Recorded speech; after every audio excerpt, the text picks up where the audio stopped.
नमस्कार दोस्तों, आशा करता हूँ आप सभी बेहतर होंगे। आज मैं आप सभी को एक ऐसे इंसान की कहानी सुनाने जा रहा हूँ जिनका नाम सुनते ही हम सभी के चेहरे पे एक मुस्कान आ ही जाती है, जबकि उन्होंने अपनी निजी जिंदगी में बचपन से ही काफी दुख झेले हैं।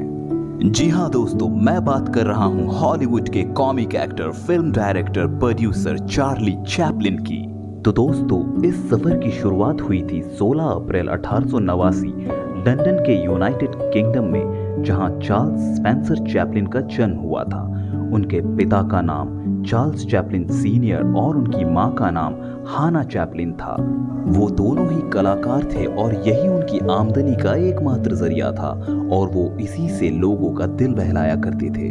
लेकिन चार्ली चैपलिन के पैदा होने के कुछ वक्त बाद ही उनके पिता हाना चैपलिन और चार्ली चैपलिन को छोड़कर चले गए, जिस वजह से उनकी मां पर घर को संभालने की पूरी जिम्मेदारी आ गई, जिससे कि दुखों का पहाड़ टूट पड़ा। अब घर में खाने के लिए भी संघर्ष करना पड़ रहा था।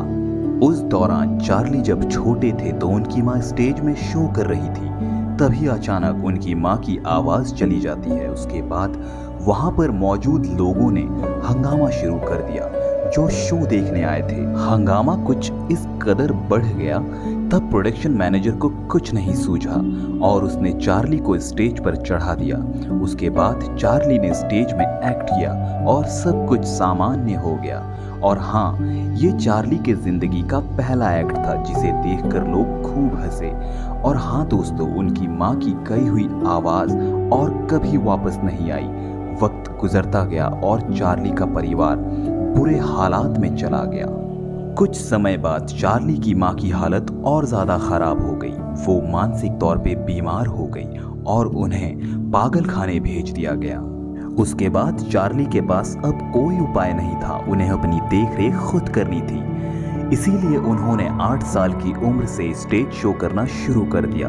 धीरे धीरे वक्त गुजरता गया और चार्ली अपने अभिनय के वजह से लोगों में प्रसिद्ध होने लगे। चार्ली के लोगों के बीच इस प्रसिद्धि की वजह से उन्हें कुछ वक्त बाद फिल्मों में काम करने का मौका भी मिल गया।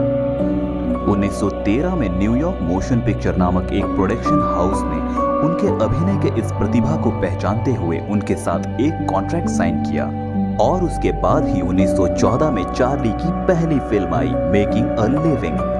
उनके अभिनय को लोगों ने खूब सराहा, जिसकी वजह से उन्हें आगे भी कई सारी फिल्में करने का मौका मिला। उसके बाद चार्ली का जीवन बदलता चला गया और बहुत जल्द वो दुनिया के लोकप्रिय इंसानों में एक बन गए।